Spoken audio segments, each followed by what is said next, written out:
اللهم اهدنا فيمن هديت،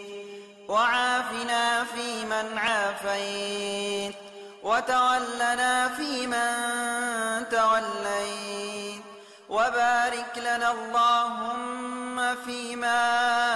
أعطيت،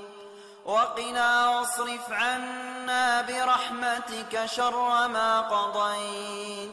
إنك تقضي ولا يقضى عليك، إنه لا يذل من واليت ولا يعز من عاديت،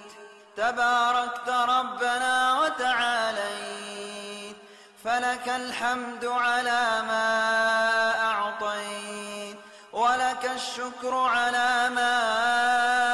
أنعمت به وأوليت. نستغفرك